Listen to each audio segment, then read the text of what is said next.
제가 오늘 소개할 기업은 한국카본입니다. 이제 기업명에는 한국카본이라고 해서 처음에는 이제 기업이 상장했을 때 낚싯대 등에 들어가는 카본 부품 등으로 이제 성장을 하였지만 2000년대 중반에 들어서는 이제 매출 대부분이 LNG 본행제에 집중돼 있을 정도로 스트레스 LNG 관련 기업이라고 보는 게 맞을 것 같습니다.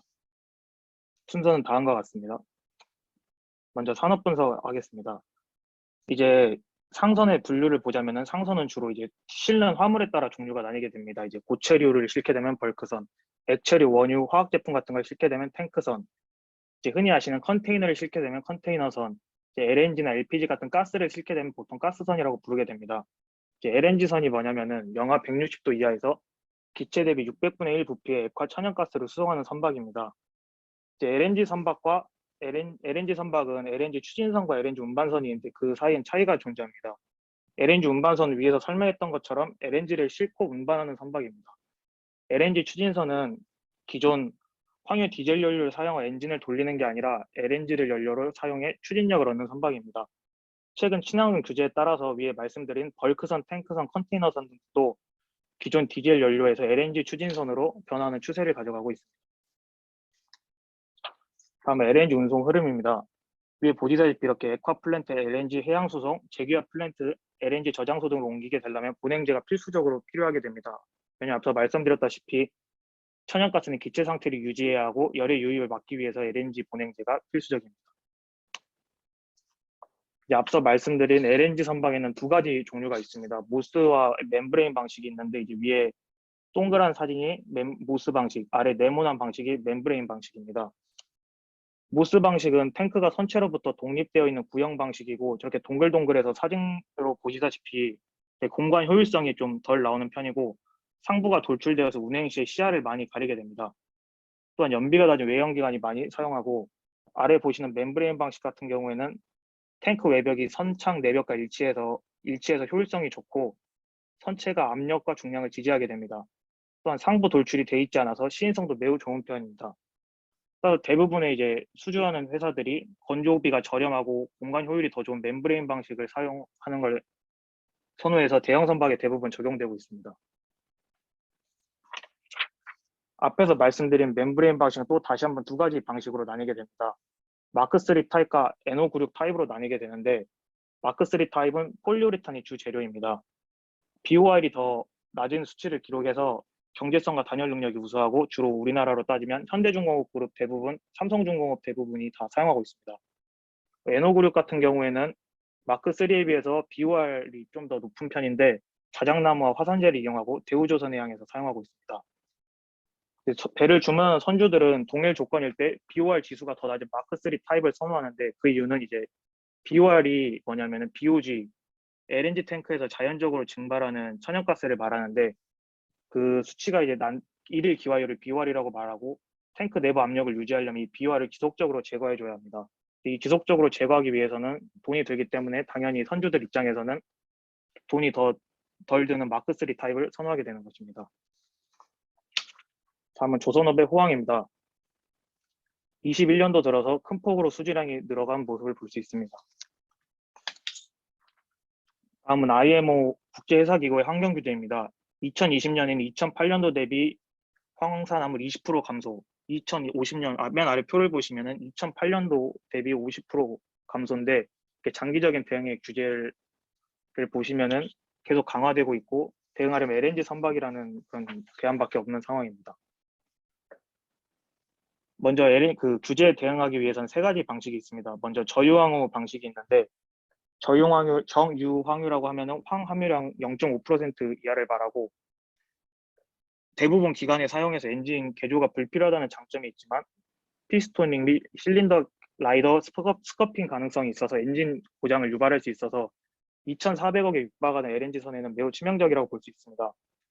또한 대부분 선주들이 사용하는 방식은 스크러버, 배기가스를 줄이는 장치를 장착하는 것인데 스크러버의 경우 세척수로 인한 해염 유발 가능성이 있어 최근 2020년 오만 사우디에서 입항 금지가 된 사례가 있습니다.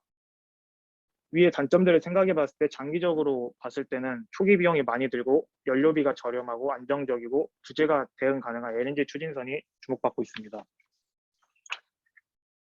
다음은 한국 조선 3사의 LNG 선박 독점입니다. 왼쪽 수치가 보시다시피 거의 8, 90%에 육박하는 LNG 선박 점유율을 한국 조선 3사가 가지고 있습니다. 과거 중국과 저가수주 했던 거와 달리 최근에는 압도적인 기술력으로 LNG 시장을 독점하고 있습니다. 중국의 경우 2018년 후동 중화가 건조한 LNG 선박이 엔진 고장으로 멈춰졌었는데 조선 회사 측에서 그 엔진 고장의 원인을 알지 못하고 고치지 못해서 신뢰도가 많이 떨어졌고 그 이후에도 지속적으로 계속 품질 문제에 대한 의문이 나오는 상황입니다. 다음은 기업 분석입니다. 기업 개요는 다음과 같습니다. 먼저 한국카본의 주요 제품에 대해 설명해 보자면 크게 세 가지가 있습니다. 인설레이션 패널, 글라스 페이퍼, 프리프레그가 있는데 인설레이션 패널 앞에 말씀드린 LNG 단열재인데 폴리우레탄 및 LNG 누수 방지를 위한 방벽으로 볼 수 있습니다.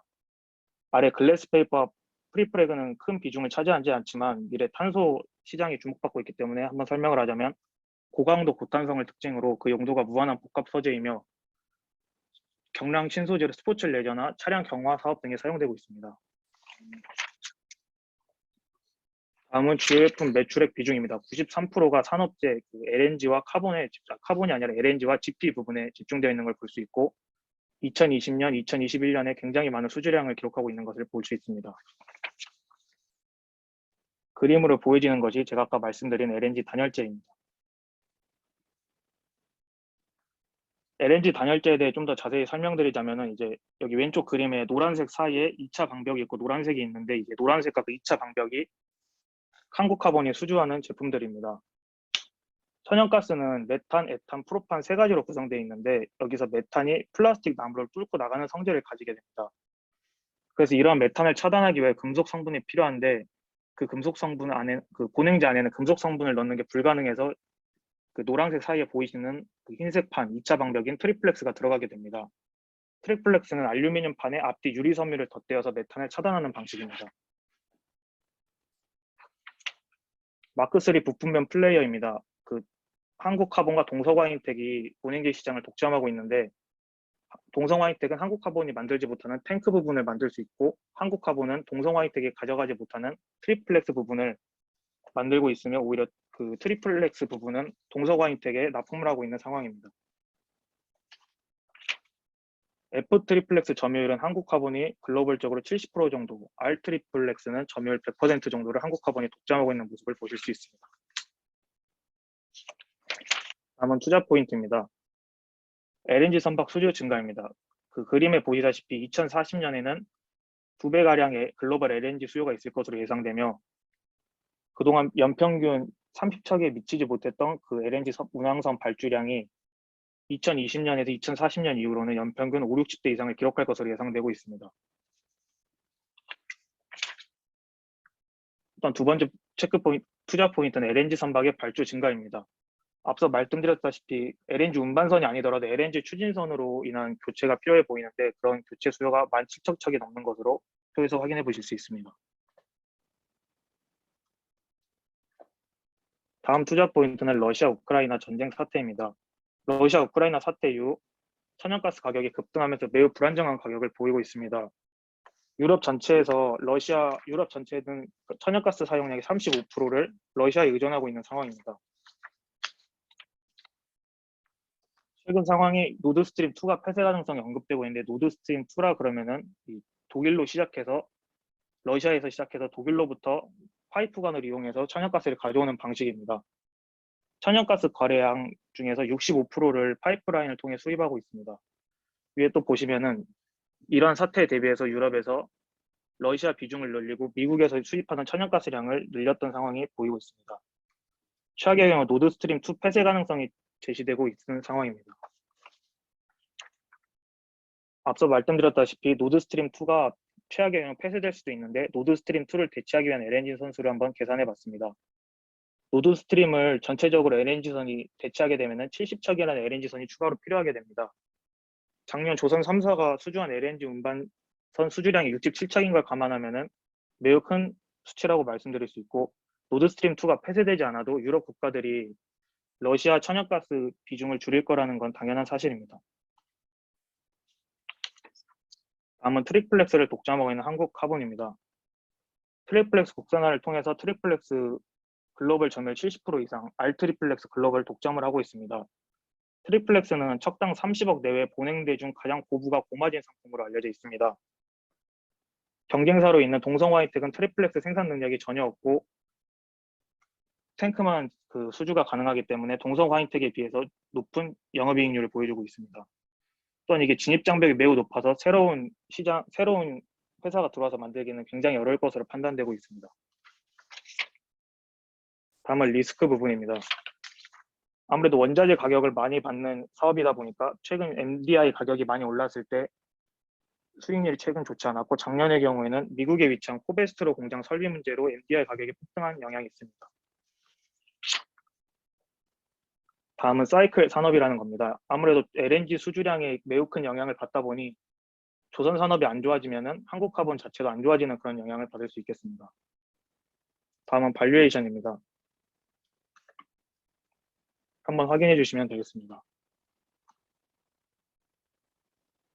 매출 비중은 2021년도 LNG 본행제 93%, 7% 카본인 걸 적용하였고, 2021년도 공장 가동률이 96%였는데 22년도는 100% 공장 가동률을 가정했습니다. 매출 원가는 21년도는 그 일시적인 문제로 원자재 가격이 폭등했기 때문에 19년도, 20년도 평균 가격으로 측정했습니다. 또한 7% 정도 매출을 차지하고 있는 카본 부분도 연평균 10% 정도 시장 상승이 기대되어 11% 상승률을 적용하였습니다. 또한 이 자료에는 없지만 최근 신조선가가 5%에서 10% 정도 상승된 걸 감안해 본행제 가격도 5% 정도 인상을 적용했습니다. 그 과거 조선 호황기를 고려해서 예상 PER은 9배를 적용하였고 EPS는 1,301원, 그래서 예상 주가는 11,709원으로 투자 의견 홀드를 제시합니다. 현재 그 공장 가동률 100% 육박한 상황이어서 아무리 더 수주를 받아봤자 더 수주를 할 수 없는 상황이라 이 한국 카본이 얼마나 증설을 하느냐에 따라 달린 것 같습니다. 이상입니다.